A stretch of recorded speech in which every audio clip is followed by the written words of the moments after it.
ng kasamaan. Proverbs 4, verse 24, 26, and 27. MX3, tagapaghatid ng magandang balita. Lumipas at magbago ang panahon. Iisa at nakatatak ang kauna-unahang himpilan sa paghahatid ng serbisyo publiko at balita. Ito ang Radio Mindanao Networks. Higit 6 na dekada sa paglilingkod sa masang Pilipino. Sa Metro Manila, ito ang DCXL 558 Radyo Trabaho, ang inyong gabay sa hanap buhay.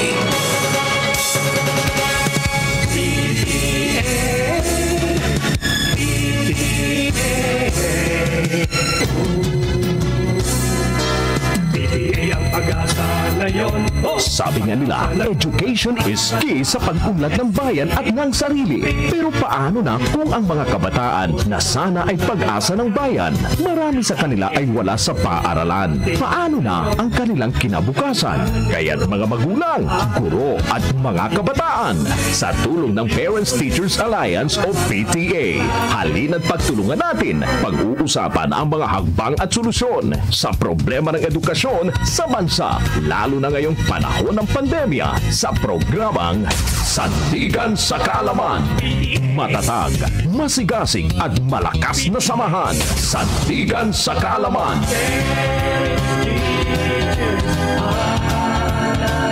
Kasama sina Ninang Lea Cruz, Attorney Ping Bartolome at Attorney Nico Molina. Kasama rin sa talakayan sina Kuya Warren Bartolome at Manong Roy Moreno. Sandigan sa Kaalaman. Sama na sa samahang maaasahan tuwing linggo alas 12 ng tanghali hanggang 1:00 ng hapon sa DCXL 558 Radyo Trabaho. Ang inyong gabay sa edukasyon at hanap buhay.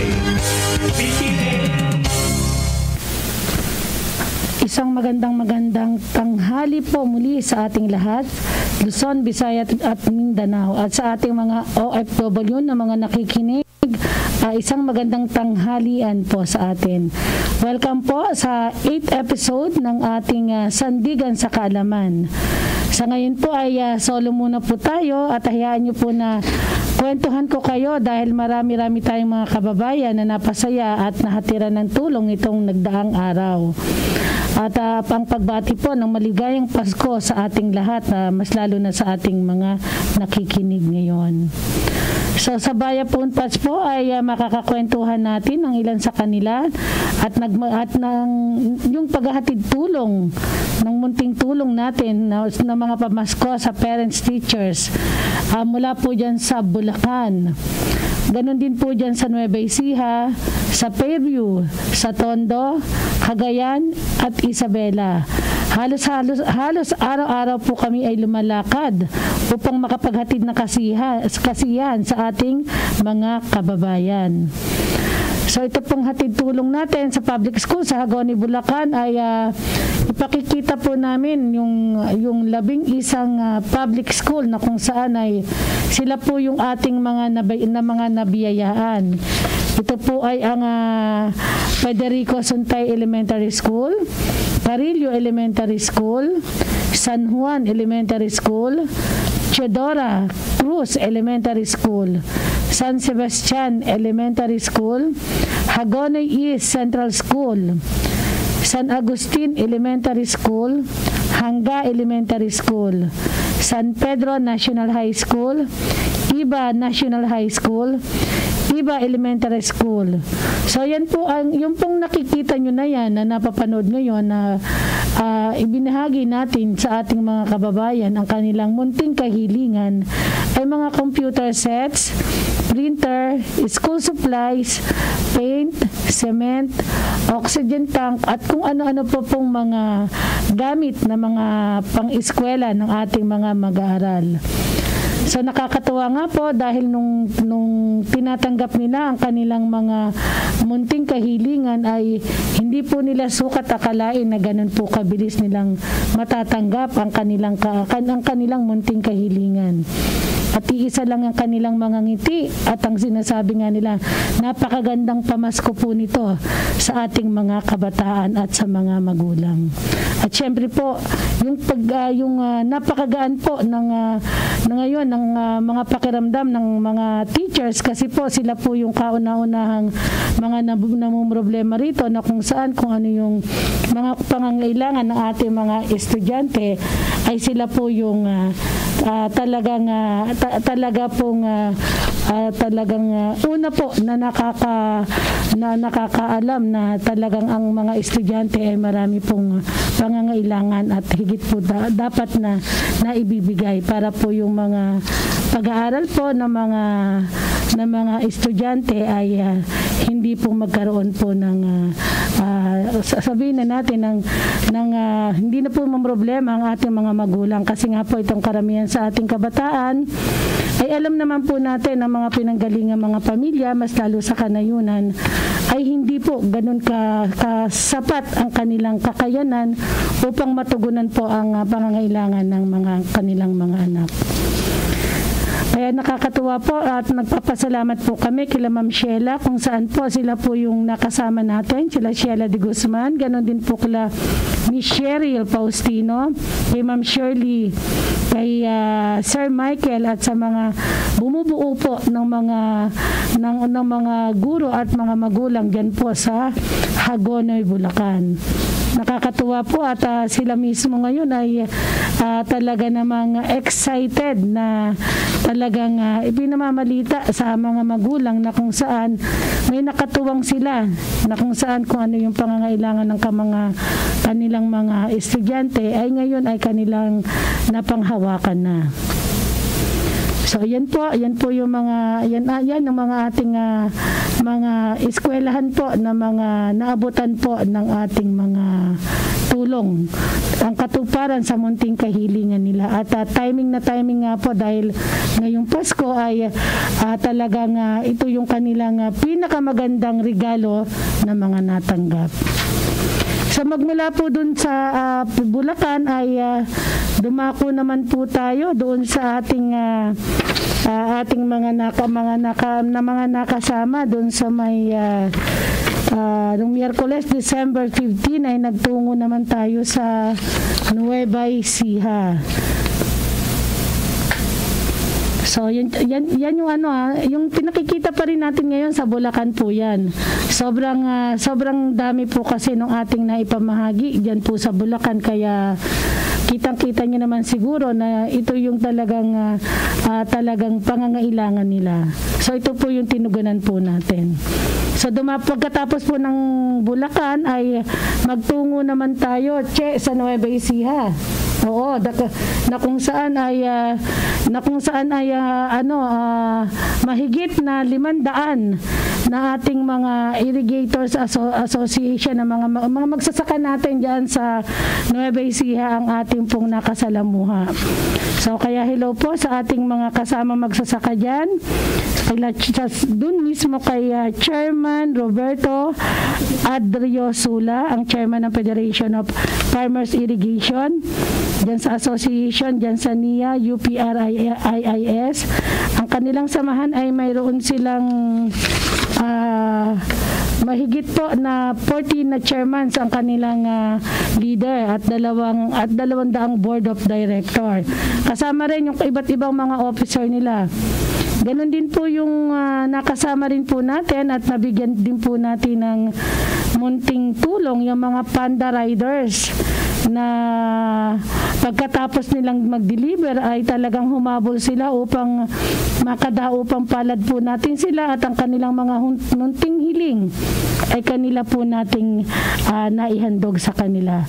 Sobrang natutuwa po sila dahil hindi po nila akalain na mayroon pong may nagmagandang loob na kung saan ay gusto po silang mabigyan ng kasiyahan.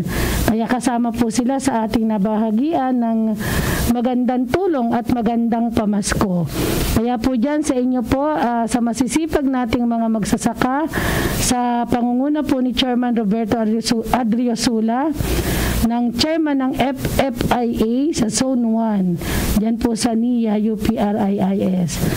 talaga namang masayang-masaya sila nung panahon po nung oras po na kung saan ay pinamamahagi natin sa kanila ang iba't ibang kaalaman, ay mas lalo silang natuwa nung nalaman nila na tayo ay may munting handog sa kanila.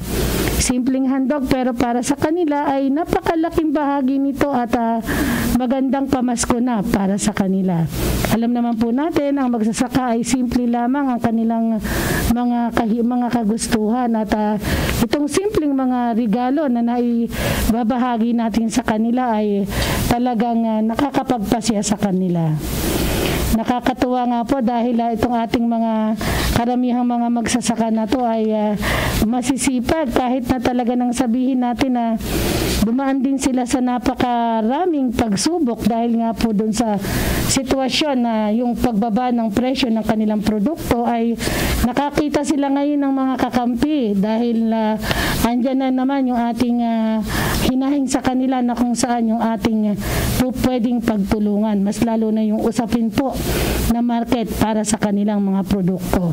Ganon din po, napag-usapan din namin yung iba't ibang hinaing nila na kung saan po yun ang pangunahing problema ng lahat na magsasaka. So sa ngayon po ang aming ugnayan ay at ang ating ugnayan dyan ay talagang tuloy-tuloy po upang itong ating mga alam natin na solusyon dito sa ating problema ay atin pong matugunan. Basta po may mag-ugnayan lang po tayo dahil po ito yung pinaka-importante, ito yung pinakamahalaga na kung saan ito yung talagang tamang venue. Ito yung ating samahan dito sa PTA, ang samahang maasahan. Ang sandigan sa kaalaman ay ang tamang venue na kung saan kung ano man po yung inyong mga hinaing ay dito po natin pag-uusapan.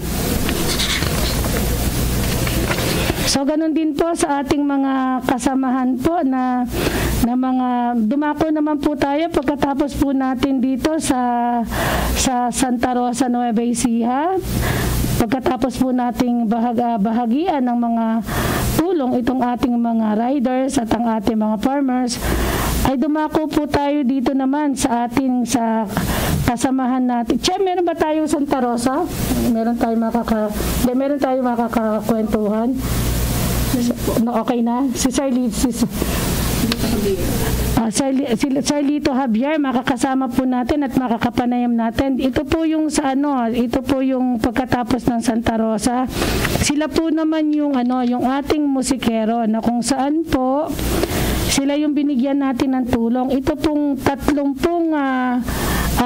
banda na kung saan ay kasama nila ang kanilang mga miyembro na umabot po ng mahigit ay nakulang-kulang 4,000 ang kanilang miyembro.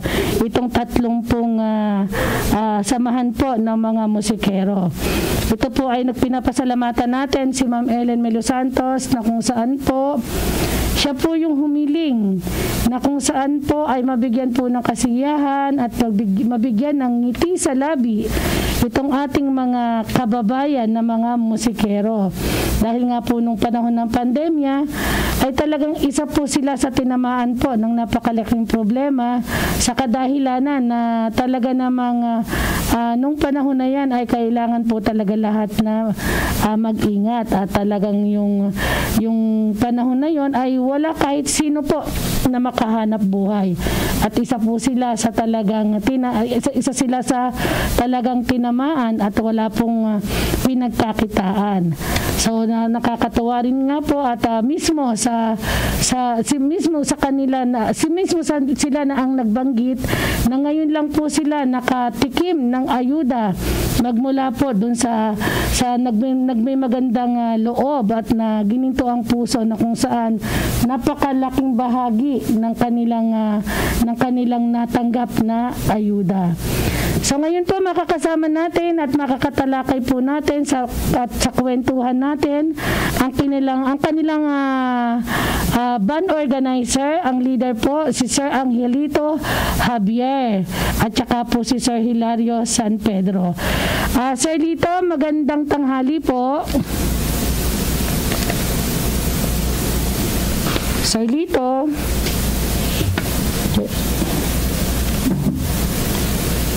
Sir Lito.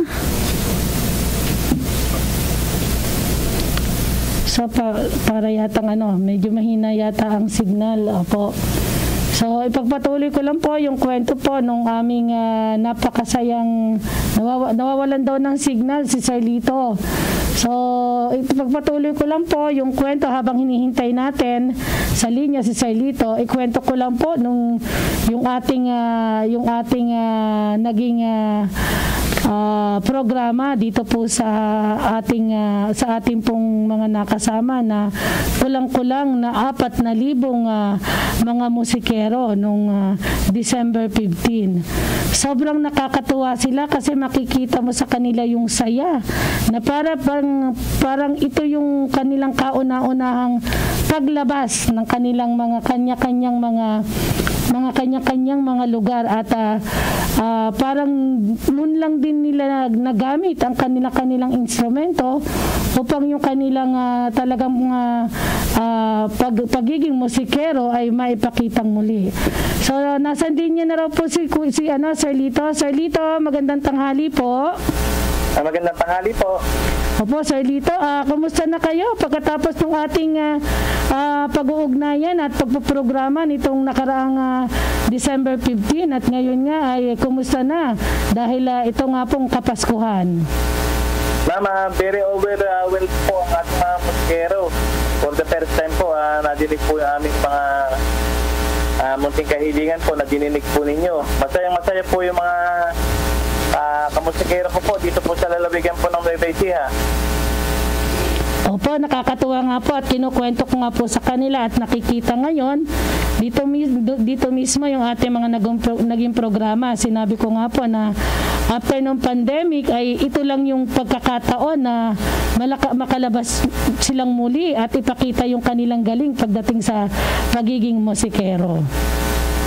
Yes ma'am, very excited nga po sila kasi po after 2 years po, ngayon na po kami nagkita-kita. Dati po nakikita-kita kami sa mga piestahan. Ngayon po, nagkita-kita po kami.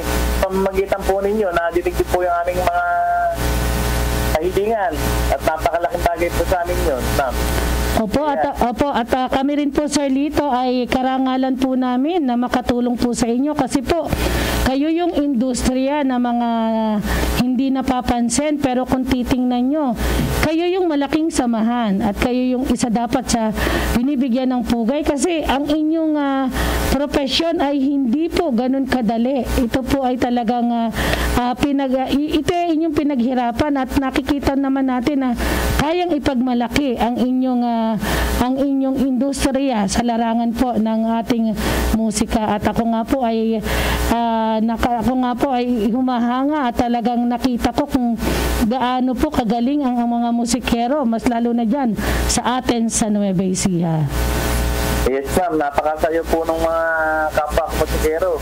Sa pamamagitan po ng ating PTA party list ma'am, nabigyan kahiling katubunan po yung aming pong mga kalungkutan po ng mga nakakaraang pong taon, buwan, araw na hindi po kami nagkikita-kita sa mga piyestahan po.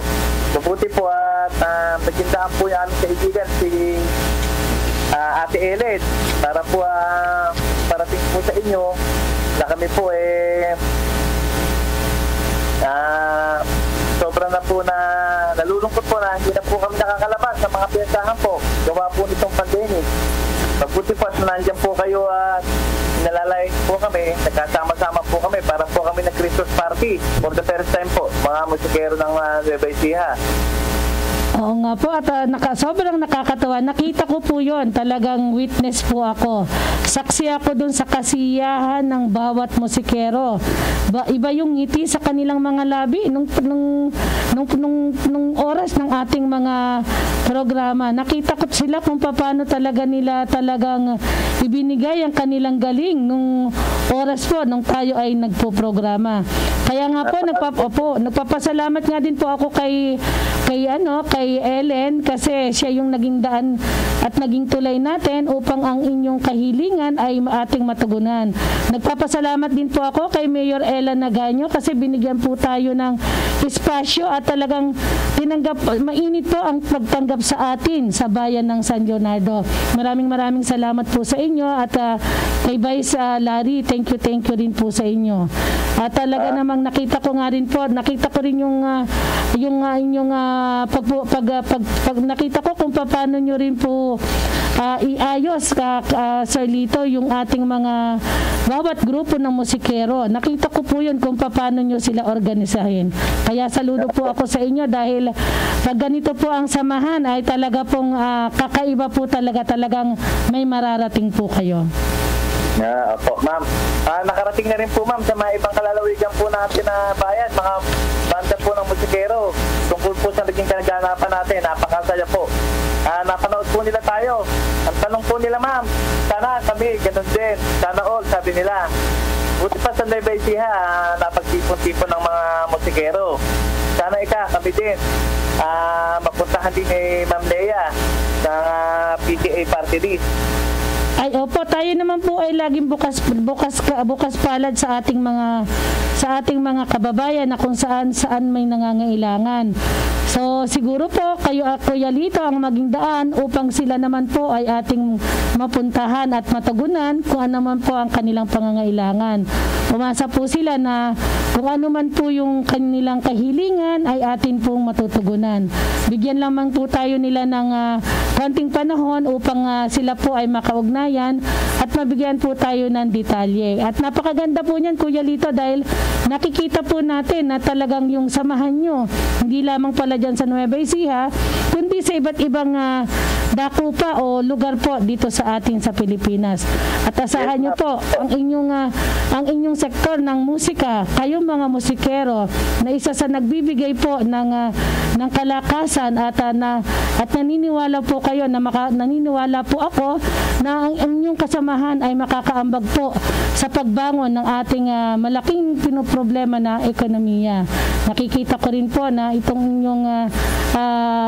inyong ugnayan ay napakaganda dahil nga after ng programa natin ay nalaman nila na tayo pala ay meron po tayo naganap na programa.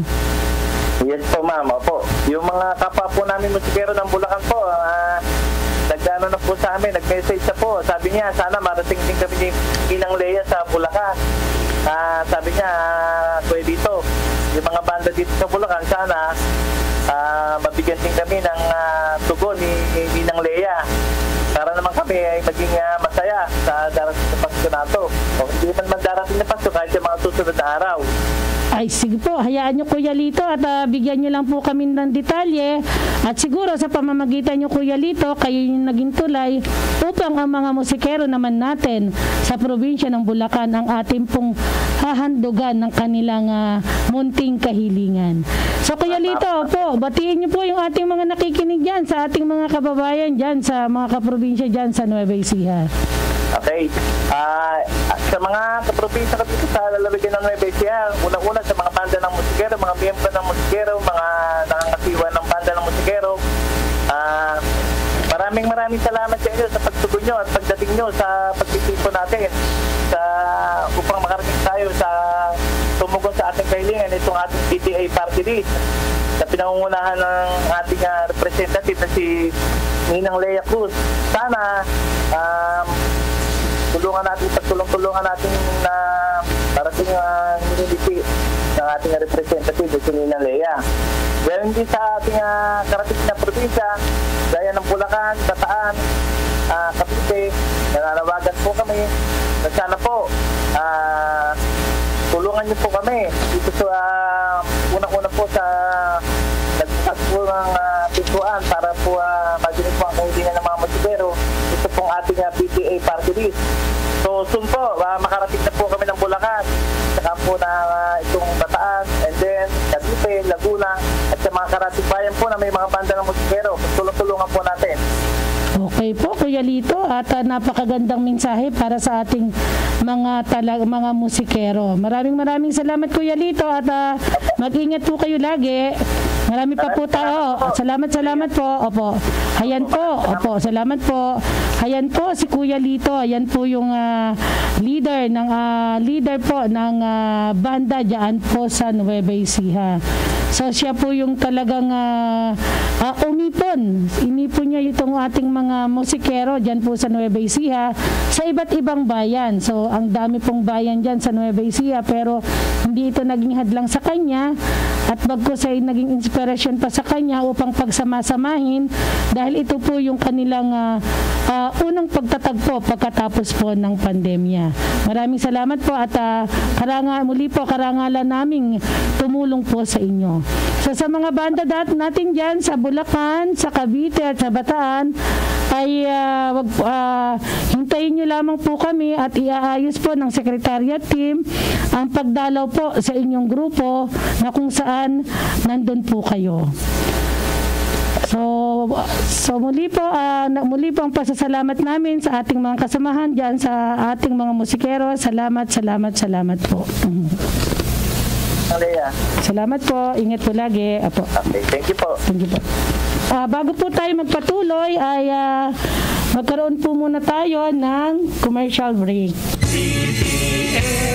Education is key sa pag-unlad ng bayan at ng sarili. Pero paano na kung ang mga kabataan na sana ay pag-asa ng bayan, marami sa kanila ay wala sa paaralan? Ano ang kanilang magiging kinabukasan? PTA ang pag-asa ngayon. Samahan ang Parents Teachers Alliance o PTA. Pagtulungan natin pag-uusapan ang mga hagbang at solusyon sa problema ng edukasyon sa bansa, lalo na ngayong panahon ng pandemya. Sandigan sa kaalaman. Matatag, masigasig at malakas na samahan.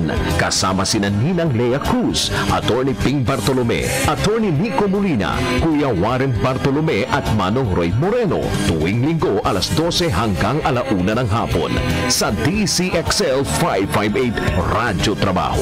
Sandigan sa kaalaman. Sama na sa samahang maaasahan. So muli po kami nagbabalik, ang Sandigan sa Kaalaman, ang samahang maaasahan. So ngayon po sa ating pagbabalik ay ating pong makakapanayam naman ngayon ang ating nakasama diyan po sa Fairview, Quezon City, na kung saan po ay meron po tayong tinugunan na kahilingan na ating pong kababayan na si Miss Claire. Meron po kasi siyang hiniling na magkaroon man lang ng konting kasiyahan ang kanyang mga kabarangay diyan po sa Green Fairview, na kung saan 24 po na pamilya ang na-relocate nitong nakaraan lamang po diyan po sa Fairview papuntang North Sagaray. So ngayon po ay kausapin po natin si Ma'am Claire. Ma'am Claire, magandang tanghali po. Ay, opo. Magandang tanghali din po, Ninang Lea. Opo, Ma'am Claire. Opo, at ito nga po, naikwento ko sa kanila kanina na meron tayong 24 na families na kung saan po ay nirelocate at tayo po ay nagbigay po ng kasiyahan sa pamamagitan po ng pagliham nyo po sa Dear Ninang Lea. Opo, Ninang, bali 21 families lang po yun sila. 21. Unang batch po kanina, nakaalis na po. Okay po. So, nandun na po sila, no? Nakaalis na po pala sila. Nandun na po sila sa North Sagaray. Sila po yung mga pamilyang nakatira sa gilid ng creek. Sila po yung nasira, yung walang tigil na ulan noong 2019. Tapos nawalan po sila ng tirahan, nakatira sila sa gilid ng kalsada. Ay, opo, at nakakatuwa nga po, Miss Claire, kasi nga po ay nakita nyo po yung kanilang sitwasyon at pangangailangan. So, Miss Claire, ilang nyo na po silang mga nakasama, itong mga po natin to, itong mga nalipat po sa North Sagaray, Bulacan ngayon, yung mga resettler po natin at 21 families. Opo, bali mga 2 taon na kasi volunteer pa lang po ako sa simbahan, nakikita na po namin sila. Tapos yun na nga po, ang hanap buhay po nila talaga, karamihan po construction worker. Tapos yung kababaihan naman po kasambahay. Kanina po, nakita ko po sa kanila yung tuwa sa mukha. Alam ko, yung iba nalulungkot kasi titira na nga daw sila sa malayo, mapapalayo sila sa mga kaibigan. Pero masayang-masaya naman po sila. Yung regalo sa kanila ngayong Kapaskuhan, panibagong buhay, may bahay na po at may lupa. Yun po. Kisa po sa nakatira sila sa gilid ng kalsada. At nagpapasalamat din po ako sa aming butihing Kapitan Jonel Kibal kasi isa rin po siya sa tumulong para po magkaroon ng pabahay po yung mga residente sarado ng Barangay Fairview. Okay po, maraming salamat Chairman at ito pong ating mga pamilya na talagang naisinop na natin sila sa North Sagaray, Bulacan na itong dumaang Pasko ay nandun na po sila. So, opo, talagang saludo rin po kami sa inyo Ma'am Claire kasi po talagang hindi rin po biro ang pag-asikaso sa mga ganitong problema at nakita ko kung gaano po kataba ang inyong puso para po sa mga taong nangangailangan. Opo, nagpapasalamat din po ako sa iyo ma'am sa tulong nyo rin po kasi wala naman po akong may maiabot sa kanila kundi yung tulong o yung effort lang po. Pero maraming salamat po sa PTA Party List at saka kay Ninang Lea sa ibinigay nyo pong pabaon sa kanila para mayroon po silang pagsasaluhan sa darating na Kapaskuhan. Maraming salamat po. Maraming salamat Ma'am Claire at ingat po kayo lagi at wag lang po kayong magsawa pong mag-communicate at makipag-ugnayan sa amin para po sa mga tao pa na atin pong tutulungan. Opo ma'am, salamat po. Salamat po. Mga problema nyo ay susolusyonan at kahilingan ay bibigyang katuparan. Dear Ninang Lea.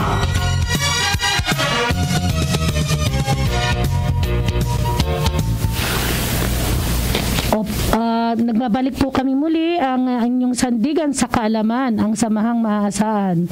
Ugaliin niyo pong manood dito sa ating programa, ang sandigan sa kaalaman, ang samahang maaasahan dito sa DCXL 558 at via live stream, DCXL FB page at wag niyo pong kakalimutan ang pag-like and share sa aming PTA Party List page at mag-subscribe din po kayo sa aming YouTube channel, ang PTA Biaba Farmers YouTube channel.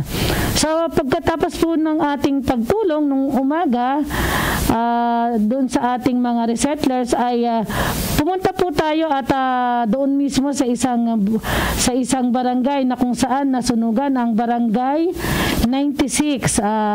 Pakita natin check na tayo pumasyal. Ito yung tinulungan natin na ating mga kababayan na kung saan ay pagkatapos nating mabalitaan na nagkaroon sila ng problema ng kanilang mga kabarangay, ay hindi po tayo nagdalawang isip na puntahan upang itong mga kababayan natin na nangangailangan at higit na nangangailangan ay hatiran natin ng munting tulong upang yung kanilang sinapit na pagkasunog ng kanilang mga kabahayan, mga kabuhayan na nagkaproblema ay makaambag man lang po tayo at kahit papano ay maibsan po yung hinanakit ng ating mga kababayan na nasunugan.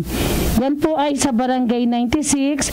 Sila po ay talagang inasikaso at hindi po iniwan ng kanilang chairman, si Chairman Cap Lorilao Lacson. Hello po sa iyo at congratulations Chairman. Nakita ko kung gaano mo itinataguyod ang iyong mga kabarangay. Talagang nakita ko rin kung gaano mo sila talagang inalalayan. Magmula dun sa oras nung nagkakaroon ng sunog hanggang sa kung saan mo sila isininop para yung mga kabarangay ay may munting masilungan muna. Kaya nga po itong ating mga kababayan na talagang nakita natin na nangailangan ay nagkaroon sila ng ngiti sa kanilang mga labi dahil may mga tao po na talagang sumagot sa kanilang mga, kahit sabihin na natin na maliit lamang, ay laging handang tumulong para sa kanila. So yan po yung mga napapanood nyo ngayon. Yan po yung ating hinandugan ng munting tulong sa ating mga kababayan na nasunugan dyan sa Barangay 96. So nakakatuwa po, no, dahil itong ating mga sponsor, itong ating mga kaibigan na may mga gininto ang puso, ay wala pong sawa na nagpapaabot po ng mga tulong sa ating samahan upang ibahagi sa iba't ibang mga kasamahan natin, sa mga kaibigan natin na nangangailangan ng tulong. Yan po, at sobra talagang nakakatuwa dahil ang spirit po ng Pasko ay nandyan na, dahil nakita natin yung mga kasamahan natin na talagang ginagawa pong instrumento para po makatulong po sa mga kapwa na nangangailangan. So ito pong kasunod naman natin ay meron pa tayong makakakwentuhan ngayon. At ayon sa ano naman, pagkatapos nga po pala, naku, kami walang humpay ang aming lakad upang magbigay tulong. Nandyan rin po, ikwento rin po namin, no? Dyan sa Claveria, dyan po sa Cagayan Valley, na kung saan po, kahit napakasungit ng panahon nung pag-alis namin dito sa Metro Manila, ay hindi po naging hadlang ang pagpunta po namin doon. At talagang kahit na sabihin natin sobrang layo, sobrang haba ng aming biyahe, ay hindi po natin sinukuan. Yan, makikita nyo po sa ating dyan sa ating napapanood ngayon, na nakikita natin kung paano natin talagang pinagtiisan yung hirap para po makapag-abot lamang tayo ng tulong sa ating mahigit nasa kulang-kulang 5,000 kababayan, no, ang ating hinatiran ng tulong. So talagang dyan ko din na-experience na talagang walang tulugan ang pag-aasikaso upang makapaghatid tulong lang tayo sa ating ito yung mga itong tinutulungan natin dito. Sila din yung nagkaroon ng napakalaking problema nung nakaraang bagyong Ulysses. Sila yung mga tinamaan. So ngayon lang din sila bumabangon. Kaya nga po, nung may nagkaroon po ng dumating na sulat sa atin na kung po pwedeng mabigyan sila ng kasiyahan at para nitong Pasko ay magkaroon man lang talaga ng silang mapagsalusaluhan, dahil itong ating mga kababayan dito ay talagang hirap po sa buhay. 85% po rito ay mga nabubuhay po sila ay mga mangingisda at saka magsasaka. Pero kung titingnan mo po talaga yung kanilang pamumuhay, talagang salat na salat po sila. Talagang nakakatuwa po na talagang itong mga kababayan natin dyan sa Claveria, sa pamamagitan po ni Ma'am Lalaine, ay nabahagian po natin ng tulong itong ating mga kababayan. Yung iba po dito ay talagang kikilabutan ka po sa kanilang mga kwento, dahil mayroon pala tayong kababayan na hanggang ngayon lang po sila nakatikim ng ham.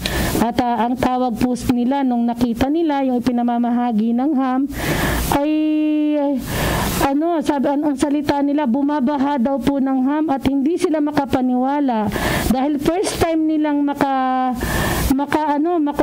makakuha ng tulong sa isang kamukha po natin, na yung tulong na ibinigay po na natanggap nila ay ganun nung oras lang na yun sila. History daw po sa kanila na sila po ay nakatanggap na ganyang kagandang tulong na talagang magagamit po nila. So nakakatuwa, pero nung narinig mo yung mga salita nila na noon lang sila nakatanggap ng ganyang kagandang regalo magmula po sa mga kaibigan, ay nakakalungkot po kasi hindi natin sukat akalain na sa tagal-tagal ng panahon, ngayon lang sila nakakuha ng ayuda na para sa kanila ay napakalaking bagay.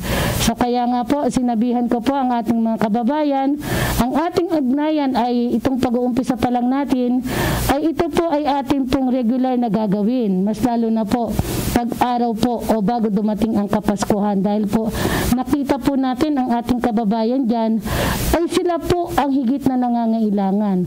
Kaya kami po sa aming grupo, sa PTA, sa ating samahang maaasahan ay hindi po talaga naramdaman ng pagod. Mas lalo na nung narinig natin ang mga kwento ng ating bawat kababayan na yung kanilang mga ayuda na natanggap ay nagbigay sa kanila ng napakalaking kasiyahan. So kaya po sa ating bumubuo, sa ating mga kasamahan, muli po walang sawang pasasalamat po yung aming pasasalamat sa inyo, dahil po sa inyo ay yung ating mga naihahatid sa ating mga kababayan ay talaga namang kanila pong kanilang natatanggap ay nagpapasiya po sa bawat mga kababayan po natin. Kaya sana po tayong may mga gininto ang puso pa na may kagustuhan na magpaabot ng tulong, ay patuloy lang po natin itong gawin, kasi po mas marami pa po pala tayong mga kababayan, dahil po sa pag-iikot natin ay nakita po natin kung gaano pa po karaming kababayan natin ang nangangailangan ng tulong. Kaya nga po dito din po sa aming samahan, dito po sa ating grupo ay hindi po tayo magsasawa sa ating mga gawain sa pagtulong po sa kapwa. So magmula po dun sa Claveria ay hindi pa po doon natatapos ang ating araw.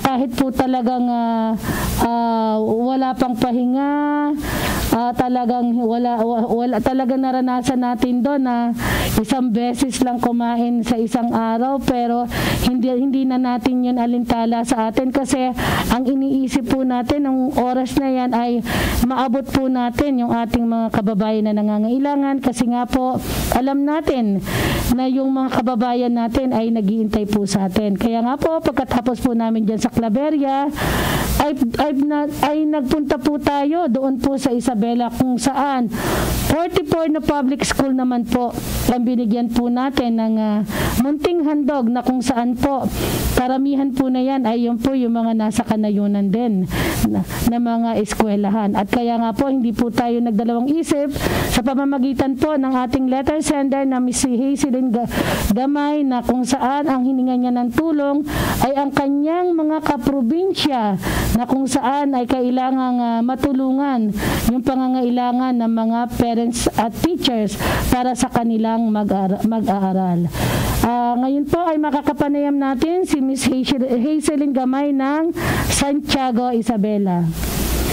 Miss Hazelyn, magandang tanghali sa iyo. Hello, magandang tanghali, Ma'am Leia. Oo, kumusta na kayo dyan pagkatapos ng ating pamamahagi sa ating mga kababayan dyan sa Isabela, na kahit inabot tayo ng gabi na, alas 10 na ng gabi, hanggang may umabot pa tayo ng alas 12, meron pang alas 12 yata bago sila makarating sa kanilang bayan. Oo. Alauna, oo. Kaya talagang antig talaga ng puso itong ating mga gawain, dahil itong munting kahilingan sa pamamagitan mo ay talagang naibahagi natin to sa ating mga kababayan dyan. So itanong ko lang, no, Hazel, no, itong si Hazel na kaibigan natin, ano yung nakapagtulak sa'yo upang sumulat dito sa ating programa na Journey ng Leia? Kasi dati ako, yung mga teacher na mga kakilala ko din, sinasabi din nila sa akin na hirap din sila kasi wala silang mga gamit. Kulang sila sa mga bond paper, sila mismo yung nag-produce. Yung iba naman, sa mga anak naman nila, sinusulat na yung answer sheet na binibigay na module, sinusulat na lang daw nila yung sagot sa papel para hindi masulatan yung binibigay na module, at yung module na yun ipapasa pa nila sa ibang estudyante. Ako, ganun po pala, no? Sobrang nakakalungkot yung kwento mo na yan, Miss Hazel, kasi hindi ko sukat akalain na sa sobrang pagtitipid ay yun na din pala yung nagiging sistema nila upang mapagkasya lang at nang yung kanilang pagtuturo at pagdidistribute ng module sa mga bawat mag-aaral ay maibigay din nila ng kalidad. At lalo na sa mga forest region kasi talaga, hirap talaga sila. Bukod sa malayo na sila sa bayan, yung mga magulang hindi rin makapunta sa bayan para bumili din ng mga gamit nila sa school. So karamihan ito mga mga forest region, ano? Oo, mga forest region. Kaya nung nag-distribute, kaya nung nag-distribute tayo at ginabi na sila, alalang-alala sila kasi malayo pa daw yung uuwian nila. Pero kahit ganon, pinilit nilang hintayin ang team ng PTA party list para mabigyan sila ng tulong. Kaya nga sumasaludo ko dito, sobrang saludo talaga ako dito sa ating mga itong mga parents, mas lalo itong mga teachers natin na nakita ko kung paano nila talagang gampanan ang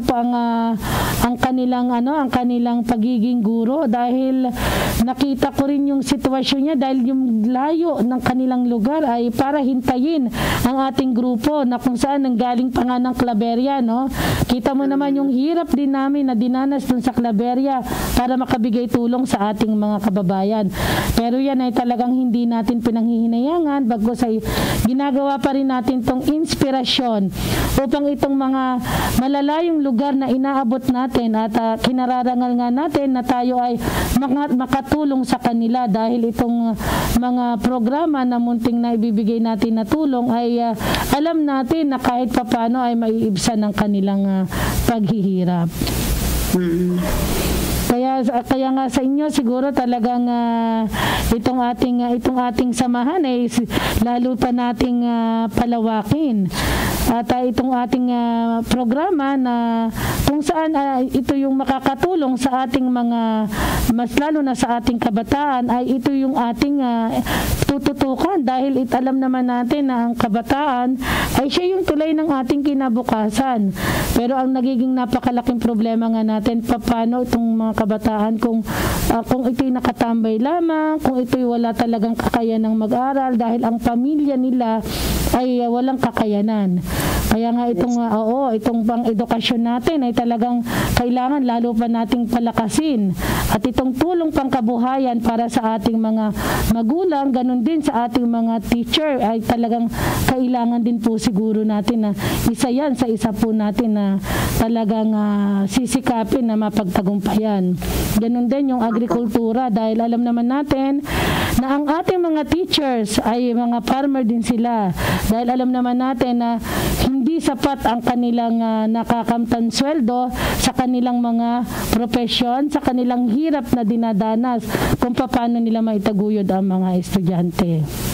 Yes, ma'am. Kaya nga sa iyo nga din Hazelyn, ay napaka-laking pasasalamat ng aming team, dahil kung hindi sa iyo ay hindi natin mabibigyan at mababahagian ang ating mga kasamahang mga teachers at mga parents. Kaya nasa sa inyo po yung pasasalamat, at siguro kayo na po yung batiin nyo rin po yung ating mga teacher na napakarami, 44 public school po kung iisa-isahin natin. Ay nandito ba sila? Ayan. Na lahat po ng mga teacher na nagpunta at naghintay, marami din pong salamat at nahintay nyo si Ninang Leia. At sa totoo lang, Ma'am Leia, 3 a.m. ng madaling araw may nag-message sa akin. Kararating lang daw nila sa bayan nila. Sa bayan nila. At nagpapasalamat din sila sa iyo at sa team ng PTA. maraming salamat sa binigay mong tulong sa probinsya namin, sa probinsya ng Isabela. Naku, ako Lahat din. ng mga teacher na natulungan mo, tuwang-tuwa sila. Kahit daw pagod na pagod sila, masaya silang nakauwi.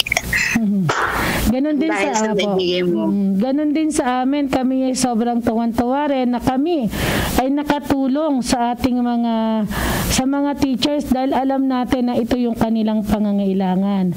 So basahin ko yung ating 44 na public school na kung saan sila yung ating nabiyayaan, ang Tangdal Sur National High School, San Isidro Elementary School, Sagana Elementary School, Villa Gonzaga Elementary School, Luna Elementary School, Doña Josefa Marcos National High School, Villa Miemban Elementary School, Diet Van Integrated School, San Jose Integrated School, Balintocatok Elementary School, Cabula Elementary School, Santa Rosa Elementary School, Villa Sanucad Tribal Elementary School, Malini Elementary School, Rizal Integrated School, La Paz National High School, Nagasikan Elementary School, Sinili Integrated School, Union Elementary School, Alicia National High School, Poblacion Primary School, Buenavista Elementary School, Dabudo National High School,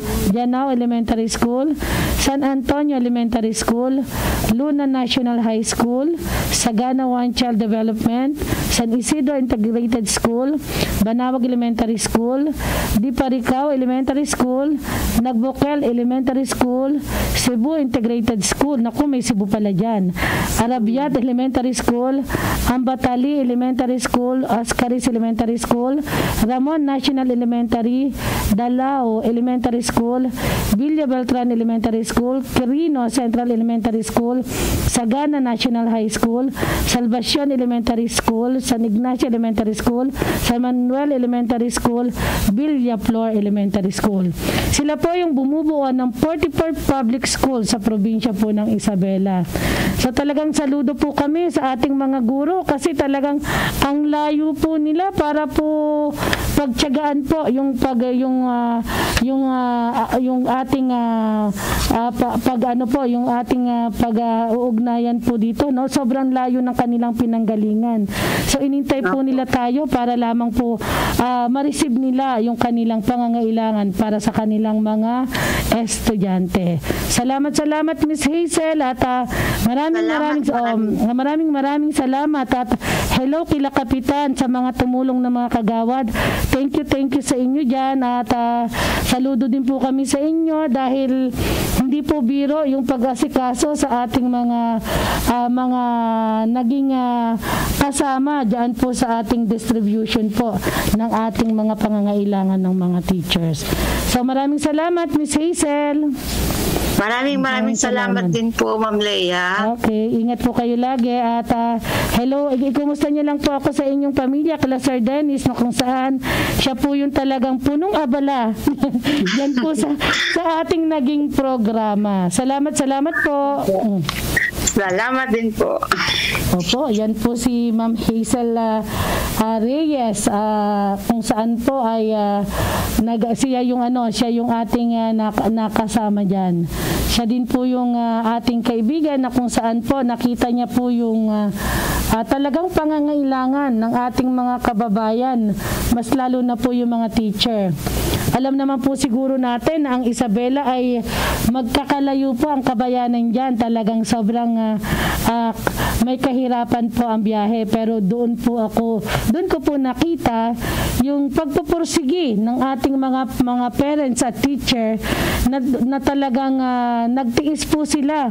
Nahintayin po tayo upang makuha po nila yung kanilang munting kahilingan na pangangailangan po ng kanilang mga estudyante.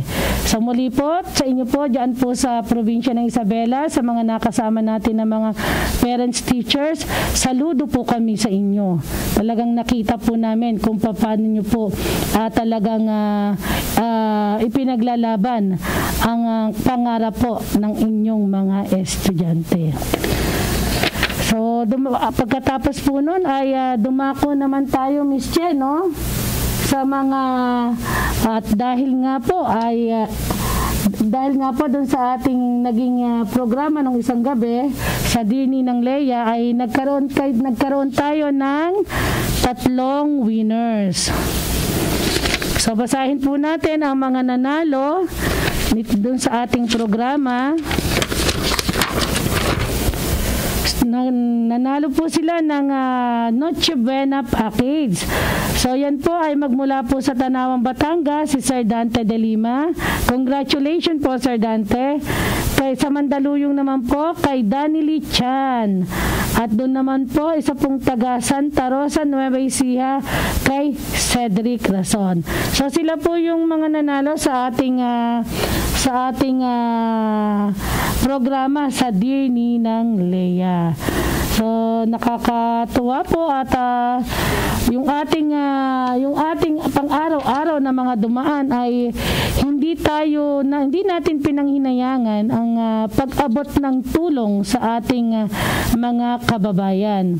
At ngayon nga po ay isa po sa aming pong pinaghahandaan ay ang pagpunta po namin sa DRT dyan po sa Bulacan, na kung saan po ay mahigit 1,000 pamilya ang atin naman pong hahatiran ng tulong. At ito nga pong nakakalungkot na balita, itong typhoon, itong bagyo na sumalanta sa atin, ang bagyong Odette, ay alam naman natin dito sa Visayas, Mindanao kung gaano po kalawak ang ating ang nasalanta nitong bagyo. Kaya nga po kami ay nakikisimpatya po sa ating mga kababayan at may ilang bahagi po dito sa Mindanao at sa Visayas na kung saan po ay meron pong munting tulong na inahahanda sa inyo ang aming samahan, ang PTA, ang Samahang Maaasahan, na kung saan po yung higit po na una yung pangunahing pangangailangan ay ito po yung aming iginagayak. At ang aming pong samahan ay gumagawa po ng kaparaanan upang ang ilan man lang na ating kababayan ay maibsan po yung kanilang kalungkutan, mas lalo po itong Pasko at itong darating na bagong taon. Sobrang nakakalungkot itong mga pangyayari at hindi maiwasan yung ganito pong sitwasyon dahil pag talagang kalamidad na po ang talagang tumama ay hindi na po natin ito talaga hindi po nito natin kayang pigilan.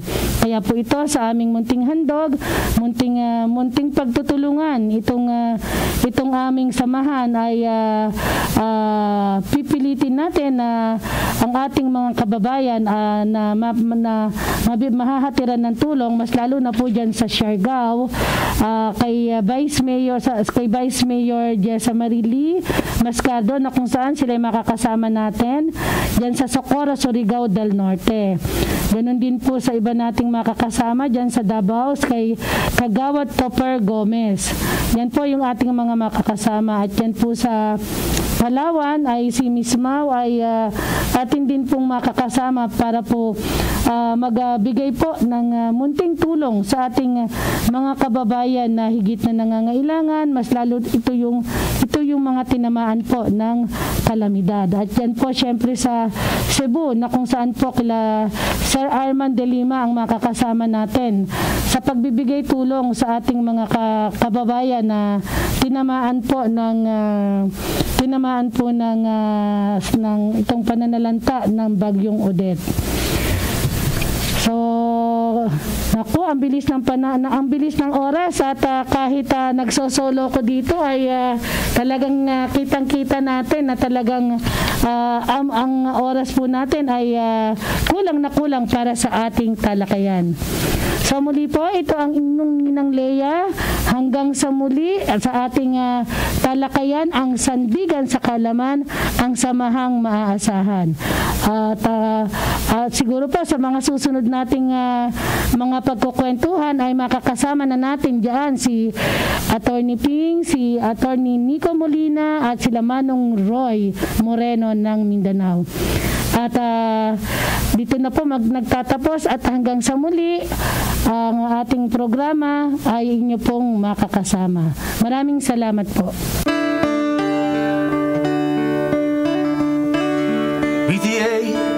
pag-asa,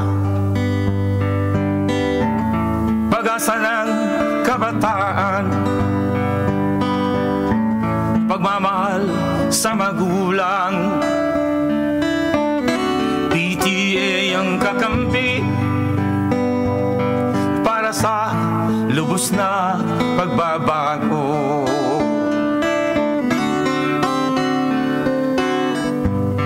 Tayo na kababayan, PTA ay suportahan. Magkaisa kababayan, PTA ay paglaban. Na boses mo